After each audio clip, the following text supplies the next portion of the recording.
오늘 우리 마태복음 9장 우리 9절에서 13절 말씀을 가지고 영적 회복의 망대를 세우자라는 제목으로 말씀을 전할 때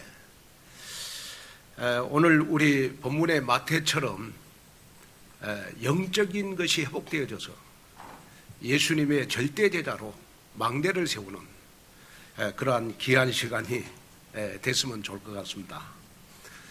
신앙생활을 제일 잘하는 사람이 여러분 어떤 사람이냐 그러면 강단의 말씀이 한 주간 동안 여러분들에게 성취돼 가지고 응답을 가지고 여러분 매주일마다 교회에 오시는 분들이 여러분 신앙생활을 제일 잘하는 사람들입니다. 자, 그러면 우리가 지난 주간에 우리는 한 단어를 붙잡아야 됩니다. 그 한 단어가 뭐냐? 나는 메인 곳에서 해방을 받아야 되겠구나. 이 한 단어를 붙잡아야 됩니다. 그리고 한 문장은 뭐냐? 그러면 복음은 모든 것을 살리는 것이다. 여러분 한 문장을 붙잡고 오늘 여러분 응답을 가지고 오신 줄로 믿습니다.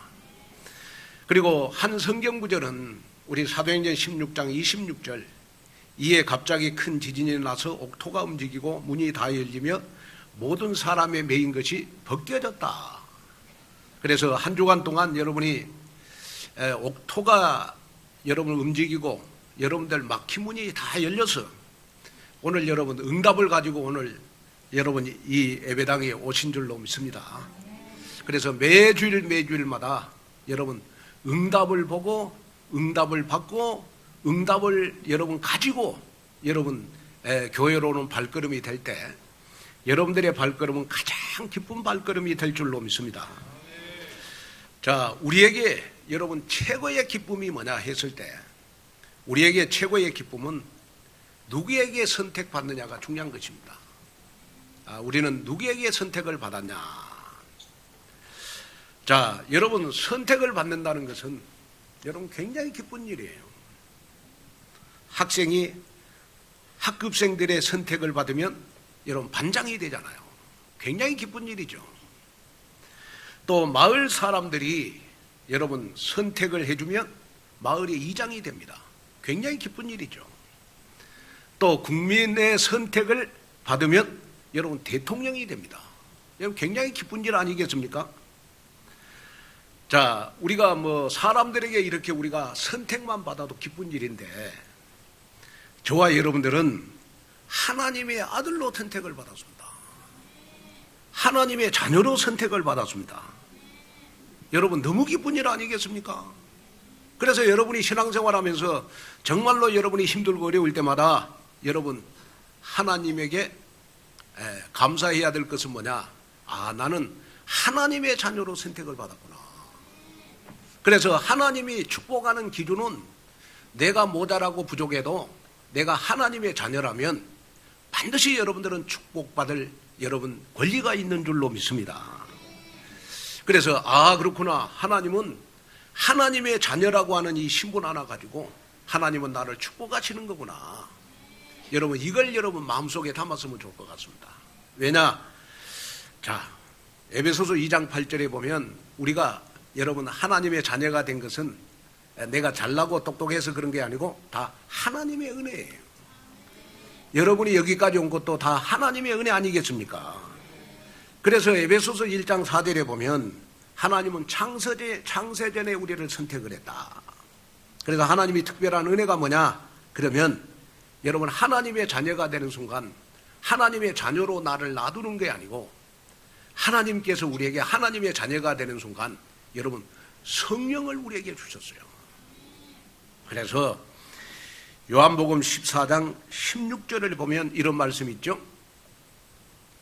내가 아버지께 구하겠으니 그가 또 다른 보혜사를 너희에게 주사 영원토록 너희와 함께 있게 하시리니 그랬습니다. 자, 성령을 나에게 주셔서 영원토록 나와 있게 하겠다. 영원토록 나와 함께 하겠다. 그래서 여러분이 하나님의 자녀가 되는 순간 성령 내주 인도 역사가 나에게 지금 일어나고 있다. 아무리 여러분이 모자라고 부족해도 성령 내주 인도 역사는 지금 나를 통해서 일어나고 있다. 그래서 여러분이 마음에 딱 담아야 될 것이 뭐냐 그러면 우리가 요한복음 3장 16절에 보면 하나님이 세상을 이처럼 사랑했다.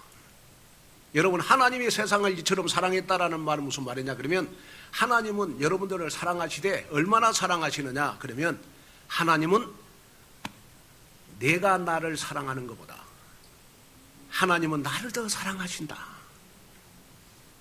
여러분, 나 사랑하잖아요. 여러분 자신을 사랑하잖아요. 그런데 하나님은 나 자신이 나 자신을 사랑하는 것보다 하나님은 나를 더 사랑하신다.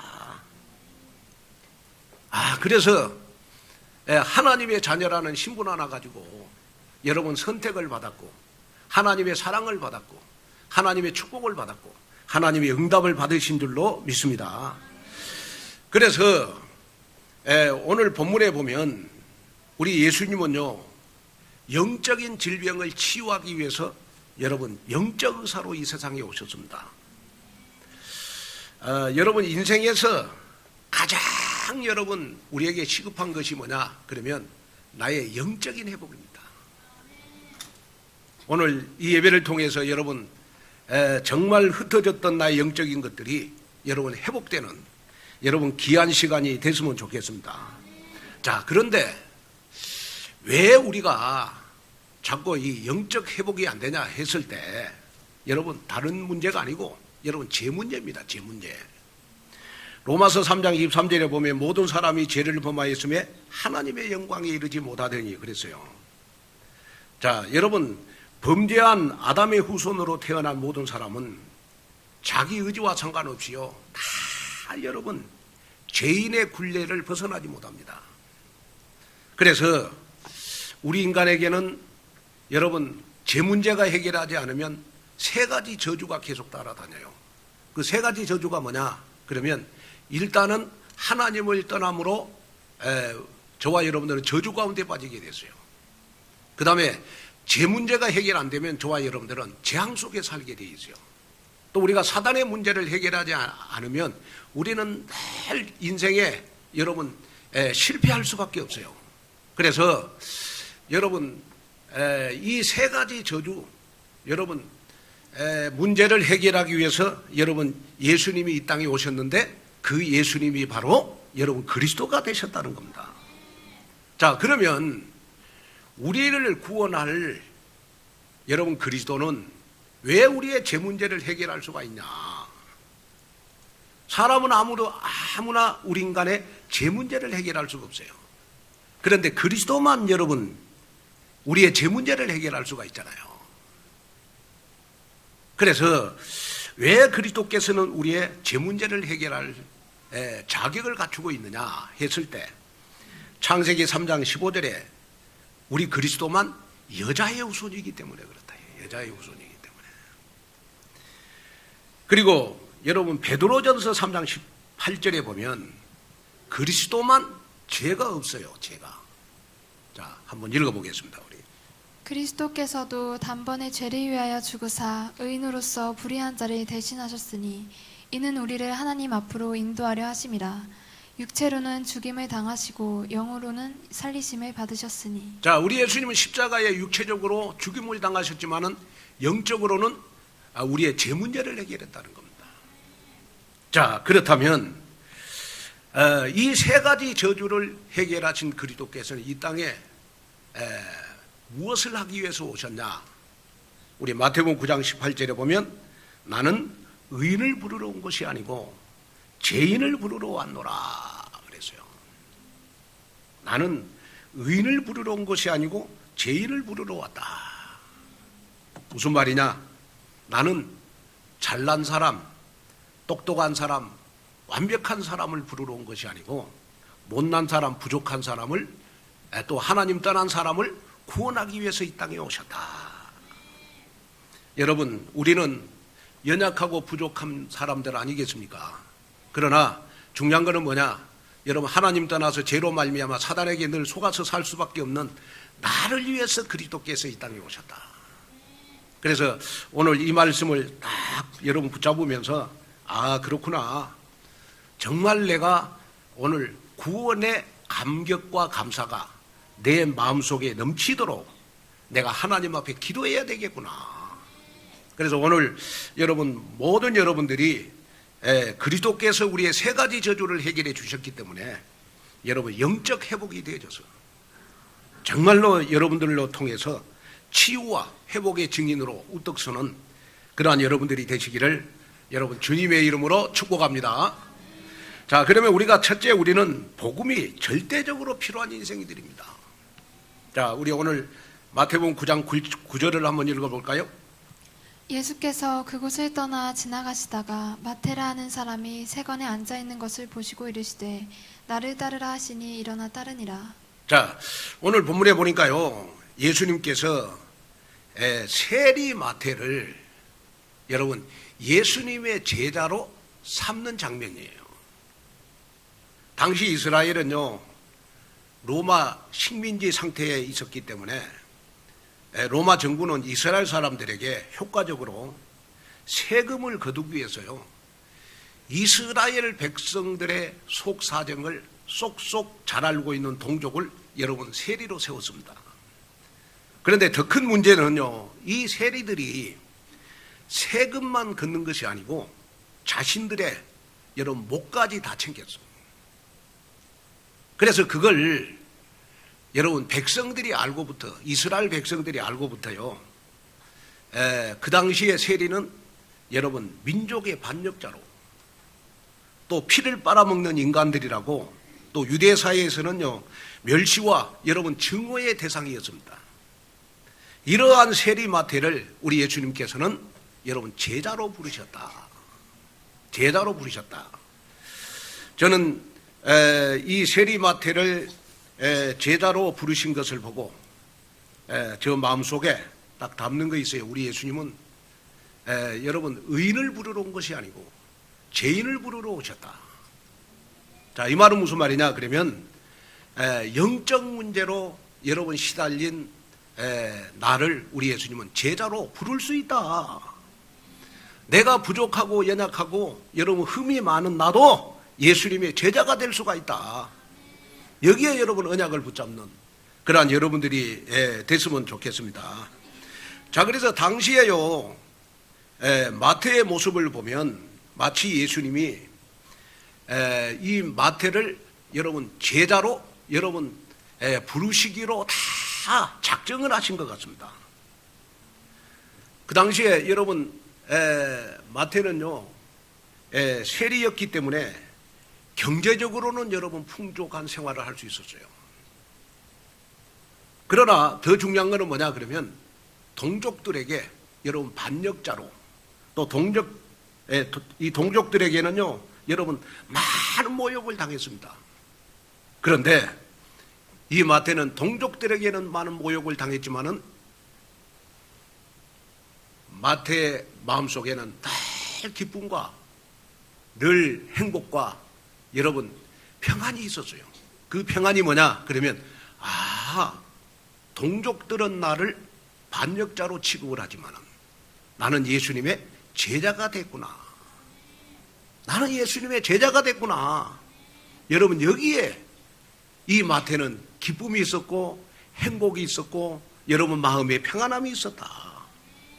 여러분 오늘 이 말씀을 들으면서 여러분들도 마음속에 마태에게 주신 평안이 여러분들에게 찾아왔으면 좋겠고, 마태에게 찾아오실 행복이 여러분들에게 찾아왔으면 좋겠고, 마태에게 찾아온 기쁨이 오늘 여러분들에게 찾아왔으면 좋겠습니다.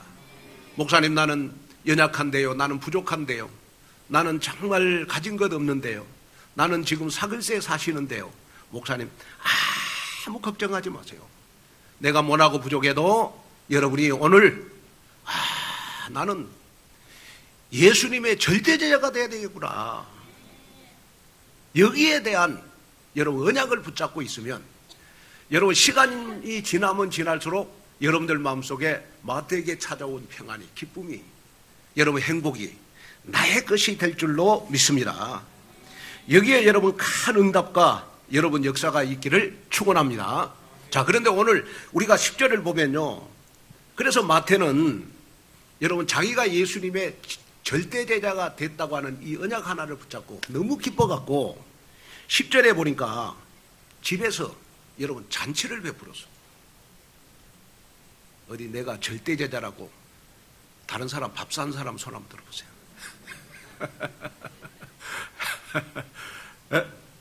내가 절대 제자라고 집에서 여러분 잔치한 사람 손 한번 들어보세요. 아무도 없잖아요.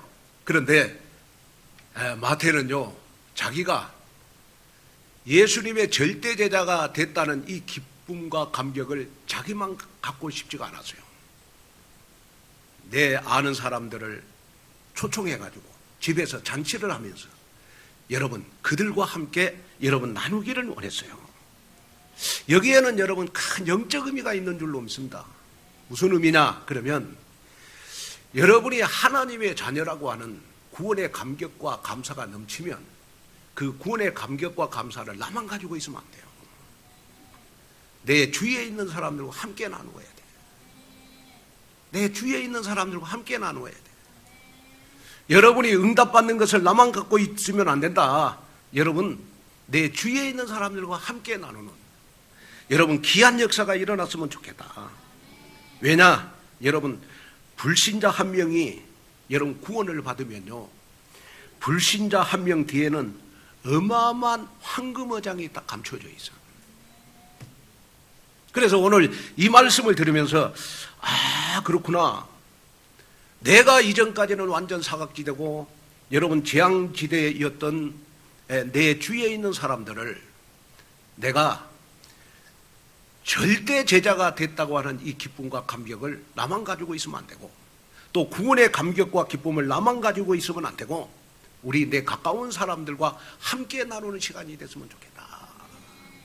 자, 우리가 이걸 하기 위해서 우리는 반드시 버려야 될 것이 있어요. 무엇을 버려야 되느냐? 그러면 사람에 대한 선입견과 편견을 버리셔야 돼요. 아이고, 저 사람은 절대 제자가 될 수가 없어. 저 사람은 절대 안 돼. 라는 여러분 선입견과 편견을 버리셔야 됩니다. 왜냐? 나의 생각과 하나님의 생각은 달라요. 나는 안 된다고 하지만은 여러분 하나님은 여러분 마태 같은 사람도 예수님의 제자로 딱 삼았어. 그러면 오늘 여러분 이 말씀을 다 여러분 마음에 담고 기도해야 될 것이 있습니다. 그게 뭐냐? 하나님, 창세기 3장의 불신 현장에 나 한 사람을 통해서 전도운동이 일어나기를 원합니다. 여러분 이 언약을 붙잡으셔야 돼요. 정말 많은 사람들이 나를 비판하고 내 부족하다고 나를 모욕 주고 하지만은 나는 예수님의 절대 제자가 되겠습니다. 여러분 이 언약을 딱 붙잡고 여러분 우리는 언약의 여정을 가야 될 줄로 믿습니다. 여기에 전혀 여러분 우리가 여러분 흔들리면 안 된다. 터널 여러분 비전이라는 말이 있어요. 터널 비전이라는 말은 무슨 말이냐 그러면 우리가 터널 속으로 들어갔을 때 터널 앞만 보이고 터널 밖은 잘 안 보이는 것을 우리는 여러분 터널 비전이라고 해요. 이 말은 무슨 말인지 한마디로 말해서 주변을 보지 못한 채 시야가 극도로 좁아지는 현상을 우리는 터널 비전이라고 해요. 여러분 터널 안에 있으면 밖이 안 보이잖아요. 그죠? 무슨 말이냐? 여러분 내가 잘못 각인된 것이 있으면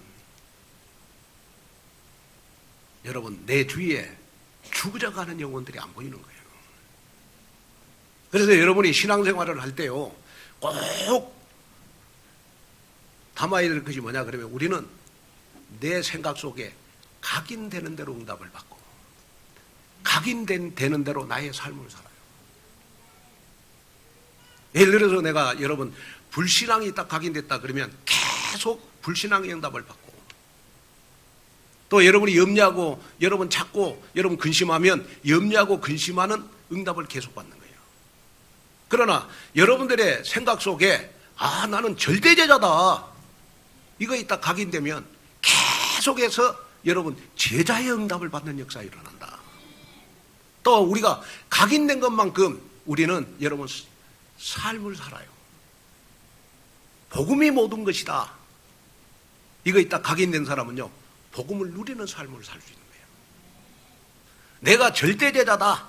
이거에 각인된 사람은 여러분 제자의 삶을 살 수 있는 거예요. 그래서 여러분이 마음에 딱 담아야 될 거예요. 뭘 담아야 되느냐 그러면, 아 그렇구나, 지금 내 생각 속에 뭐가 각인됐냐. 지금 창세기 3장, 창세기 6장, 11장이 각인됐냐. 나 중심, 물질 중심, 성공 중심이 각인됐냐. 오늘 여러분 이 말씀을 들으면서 아마 마태도 많은 동족들이 여러분 자기를 모욕 주고 하지만은 마태는 예수님을 딱 만난 순간 딱 각인된 거 있었어요. 뭐가 각인됐느냐? 아, 나는 하나님 앞에 인정받는 제자구나. 이거 딱 각인되니까 이 마태는요, 누가 모욕 주고 여러분 반역 민족 동족들이 여러분 반역자라고 해도 마태는 여러분 제자의 길을 갔어. 자, 그러면 오늘 여러분 마음속에 여러분 다 하나님 앞에 한번 점검을 해봐야 될 거 있어요. 왜 점검을 해야 되느냐? 나는 지금 생각 속에 뭐가 각인됐냐? 각인된 대로 응답을 받고 각인되는 만큼 우리는 여러분 삶을 산다. 이걸 여러분 마음속에 딱 담으셔야 돼요. 그래서 저는 여러분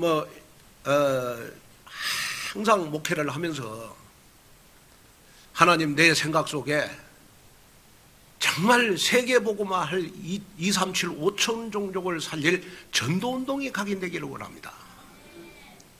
이것만 생각하기를 원합니다.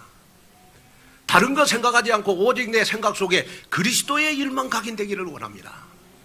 복음 전도, 제자, 렘넌트 키우는 이 일만 각인되기를 원합니다. 오늘 여러분 이 말씀을 들으면서 나는 모나고 부족하다고 생각하시는 분들, 오늘 여러분 내 생각 속에 각인을 지키세요. 나는 예수님의 절대 제자구나.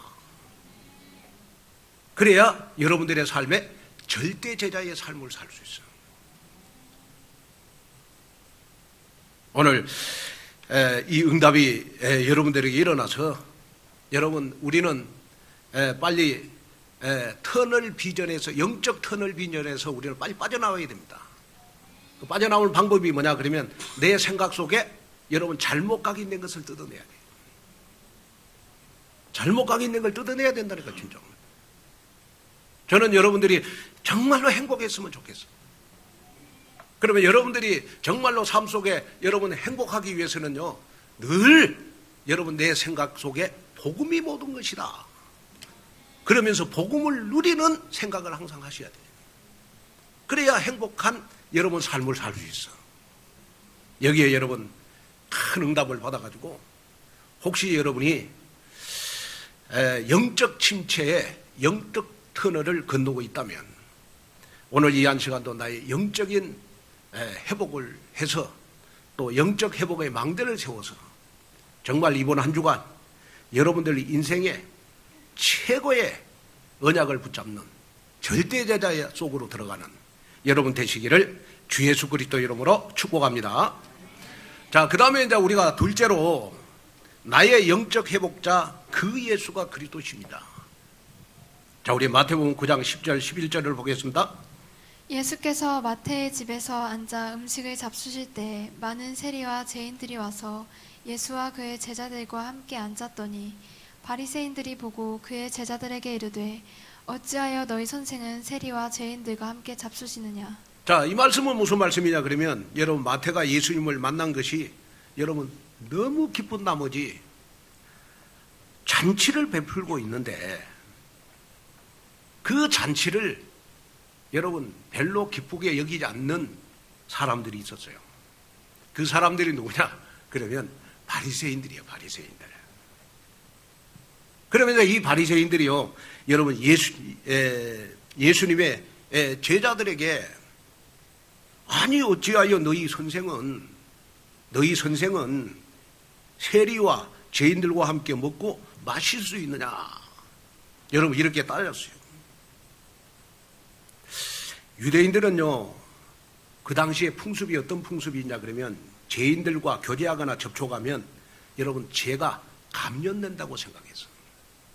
그래서 유대인들은요 철저히 죄인들하고 접촉을 안 했습니다. 그런데 이 바리새인들이 여러분 이 마태하고 여러분 또 주위에 잔치를 베푸는 사람들을 여러분 비판할 때 예수님께서는 그 바리새인들을 향해서 여러분 아주 중요한 메시지를 했어. 그 중요한 메시지가 바로 여러분 마태복음 9장 12절 13절입니다. 한번 보겠습니다. 예수께서 들으시고 이르시되 건강한 자에게는 의사가 쓸데없고 병든 자에게라야 쓸데있느니라. 너희는 가서 내가 긍휼을 원하고 제사를 원하지 아니하노라 하신 뜻이 무엇인지 배우라. 나는 의인을 부르러 온 것이 아니요 죄인을 부르러 왔노라 하시니라. 자, 여기에 보면 건강한 자에게는 의사가 필요 없다.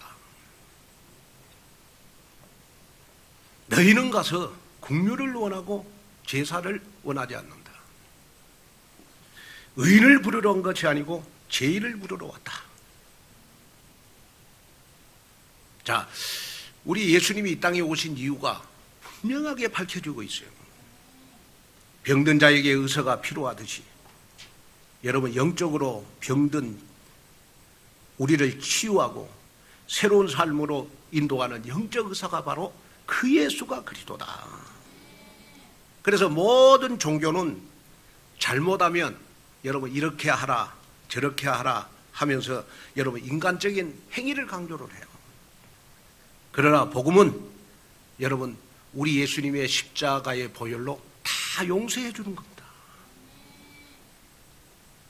여러분 오늘 이 말씀을 들으면서 여러분들에게 새로운 길이 열리기를 바랍니다. 지금까지 억눌려 왔던 모든 흑암 권세를 깨트리시고 나에게 참 자유를 주신 그분이 바로 그 예수가 그리스도구나. 오늘 여러분 이 언약을 붙잡는 여러분이 됐으면 좋겠다. 그래서 오늘 예수님께서는 호세아 6장 6절의 말씀을 인용해서 말씀을 하셨어요. 한번 보겠습니다. 나는 인애를 원하고 제사를 원하지 아니하며 번제보다 하나님을 아는 것을 원하노라. 자, 여기에 보니까 우리 예수님은요 인내를 원하고 제사를 원치 아니하며 번제보다 하나님 아는 것을 원하신다 그랬어요. 자, 또 우리가 오늘 본문에 보면요 우리 예수님은 여러분 긍휼을 원하신다 그래요. 자, 우리가 하나님 앞에 예배 드리는 것도 중요하지만은 하나님이 원하는 것은 뭐냐 그러면 영혼을 살리는 한 영혼을 살리는 긍휼을 원하시는 것이다. 그래서 여러분들 마음속에 한 영혼 한 영혼을 사랑하는 이 마음이 여러분들 마음속에 생긴다면 하나님의 최고의 관심을 여러분 받을 수 있는 것이다.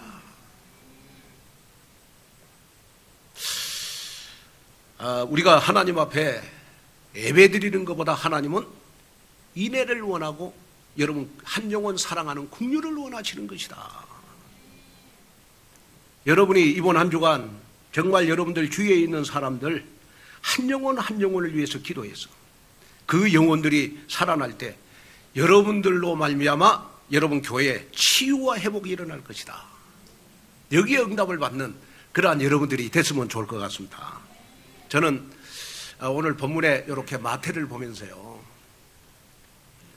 이 마태가 어느 날 갑자기 자기도 모르게 민족의 반역자가 돼서 세리라는 직분 때문에. 그런데 이 마태는요 이 마태복음을 보면 굉장히 누구도 갖지 않는 여러분 달란트가 있었어요. 그 달란트가 뭐냐 그러면요 뭐든지 정리를 잘해. 그래서 우리가 사복음서에 보면요 마태, 마가, 누가, 요한복음 사복음서를 보면요 마태복음이 가장 정리가 잘 돼 있어요. 어느 정도 정리가 잘 돼 있냐? 그러면요, 예수님의 족보를 딱 보면 14대, 14대, 14대로 구분해가지고 누구나 다 쉽게 이해할 수 있도록 딱 정리를 해놨어요. 그리고 우리 마태복음 5장의 산산수훈도 보면요, 아주 정리를 잘했어요. 원래 세리들이요, 여러분 분석을 잘하잖아. 분석을 분석을 잘하잖아.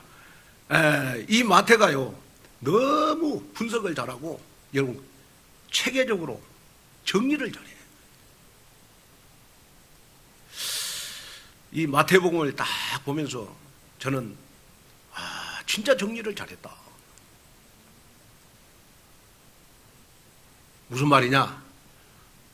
마태가 가지고 있는 달란트가 여러분 성경을 기록하는데 가장 신약 성경의 첫째 성경이 된 것이 바로 마태복음 아닙니까? 이거는 여러분 우리가 언약 전달하는데 여러분 우리 예수님 마태를 잘 활용을 했다는 겁니다. 자, 오늘 제가 여러분들을 봤을 때 여러분들도 한 사람 한 사람 다 하나님 앞에 받은 달란트가 있잖아요. 달란트가. 그죠? 한 사람 한 사람 제가 보면요 좀 부족한 것도 있지만은 여러분들에게는 하나의 여러분 약점이 있다면 여러분들에게는 여러분 99가지의 장점이 여러분들에게 다 있다는 걸 기억하셔야 돼요. 그리고 우리 예수님은 여러분 99가지 단점보다는 한 가지의 장점을 보시고 여러분들 쓰시는 것이다. 그래서 그렇구나. 내가 하나님의 자녀로 선택을 받는 순간 나는 절대제자로 우리 예수님 앞에 내가 쓰임받아야 되겠구나.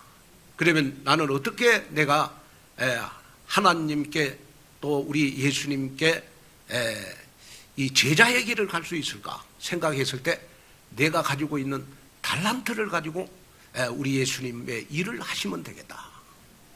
이걸 여러분 마음속에 딱 담는 여러분이 됐으면 좋겠어요. 그래서 교회는요 한 사람도 버릴 사람이 없고 교회는 한 사람도 필요 없는 사람이 없어요. 그 증거가 자 우리 한번 로마서 1장 14절을 한번 보겠습니다. 헬라인이나 야만인이나 지혜 있는 자나 어리석은 자에게 다 내가 빚진 자라. 자 여기에 보니까 헬라인이나 야만인이나 지혜 있는 자나 어리석은 자에게 바울은 다 빚진 자로다. 자, 이 말은 무슨 말이냐 그러면 저는 여러분들에게 빚진 자예요. 빚진 자. 왜 저는 여러분들에게 빚진 자냐 그러면 오늘의 교회 한 공동체를 우리가 이끌어 가는데요. 제가 못하는 일을 여러분이 다 해주잖아요. 화장실 청소 저 못해요. 근데 여러분들이 해주잖아. 여러분 중식 저는 못해요. 여러분들이 해주잖아. 그렇잖아요.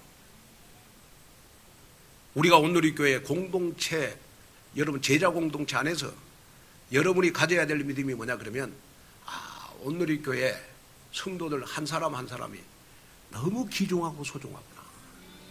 왜? 내가 가지고 있지 않는 달란트를 저 사람이 가지고 있어서 저 사람이 바로 내가 해야 될 일을 대신해 주고 있구나. 너무 감사하구나. 저는 예를 들어서 드럼을 못 친다니까. 그런데 찬송인도 할 때 여러분 드럼 쳐주잖아요. 얼마나 감사합니까? 오늘 여러분 이 말씀을 들으면서 여러분이 딱 마음에 담아야 될 게 뭐냐 그러면 우리 제자 공동체 안에서 나는 빚진 자가 됐구나. 그래서 한 사람 한 사람이 너무 귀중하고 소중하구나. 여러분 여기에 감사하는 마음을 가지셔야 돼요. 저는 감사하는 그 여러분들을 향해서 정말로 저는 감사하는 밖에 없어요.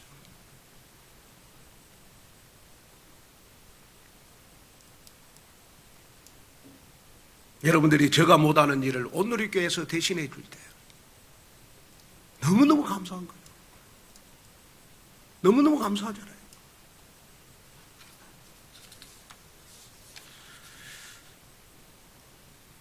그래서 제가 할 일은 뭐냐? 여러분들에게 말씀의 심부름을 잘하는 것이고, 여러분들을 위해서 내가 무릎을 꿇고 정말로 여러분들을 위해서 기도해 주는 거구나. 내가 그것밖에 없구나. 왜? 여러분들에게 빚진 자니까. 너무너무 감사하구나. 자, 우리 말씀을 들었으니까 한번 우리 옆 사람하고 한번 인사를 나누겠습니다. 집사님, 장로님, 권사님, 나는 권사님 앞에 빚진 자입니다. 아멘. 예, 우리 빚진 자잖아요. 그래서 성경학자 여러분 윌리엄 바클레이가 이런 말을 했어요. 예수님은 내이라는 이름을 가진 이 세리를 보았을 때 그 안에 있는 위대한 전도자 마태를 보았다는 겁니다. 사람들은 여러분 이 마태를 동적의 반역자로 봤어. 근데 우리 예수님은 마태를 위대한 전도자로 봤다. 여러분, 이 말씀을 듣는 순간, 아, 그렇구나. 우리는 예수님의 시각을 가져야 되겠구나.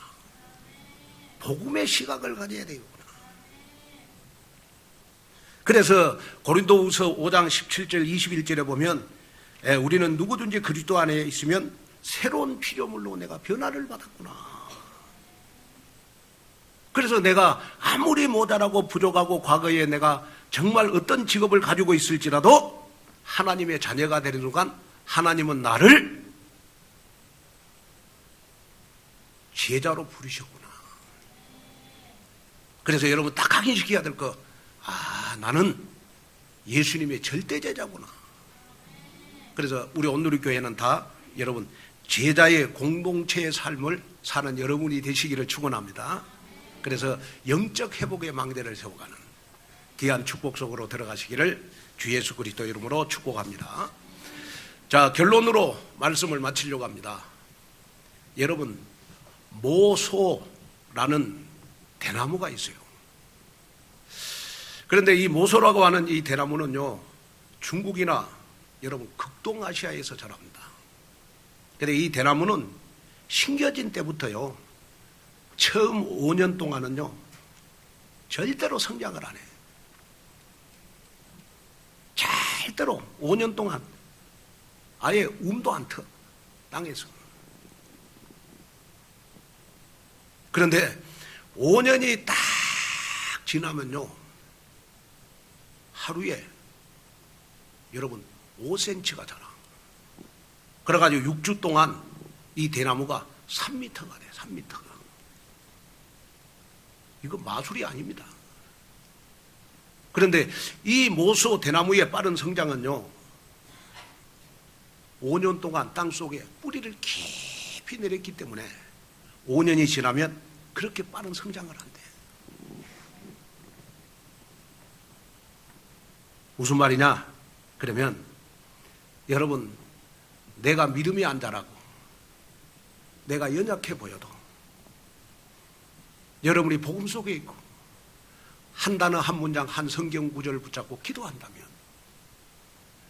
여러분들의 믿음도 5년 후에는 여러분 이 모소라고 하는 이 대나무처럼 여러분 계속 성장되지 않겠어요? 아멘. 그래서 여러분이 다른 걸 하려고 하지 말고 빨리 내 생각 속에 여러분 복음이 뿌리 내리고 하나님의 말씀이 뿌리 내리는 여러분 기도 운동을 해야 되는 것이다. 왜? 여러분 내가 뿌리 내리는 것만큼 내 운명이 바뀌어져요. 내가 뭐가 뿌리 내리냐에 따라서 여러분 내 운명이 바뀌어진다니까.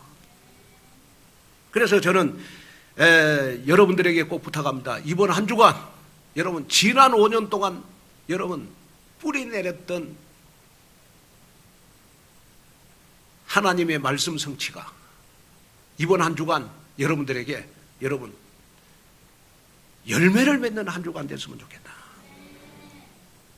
목사님, 나는 너무 믿음이 성장이 안 돼요. 목사님, 나는 왜 이럴까요? 늘 영적 생활이 잘 안 돼요. 여러분, 낙심하지 마세요.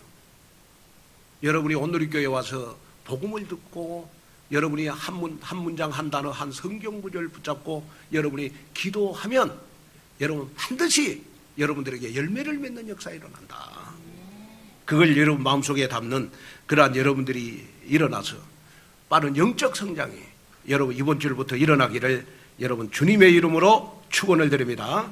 그래서 영적 회복의 망대를 세워서 내 주위에 세리 마태 같은 세상 사람들로부터 손가락을 받는 사람들도 다 여러분들을 통하여 여러분 구원시키는 여러분 참 제자가 되시기를 주 예수 그리스도 이름으로 축복합니다.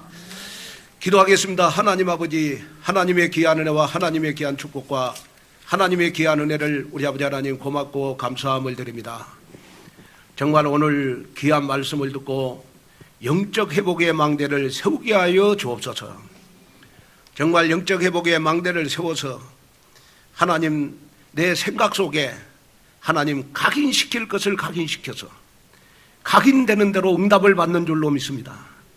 각인되는 대로 나의 삶을 사는 줄로 믿습니다. 여기에 내가 주역이 되게 하여 주시옵소서. 예수님의 이름으로 간절히 기도하옵나이다.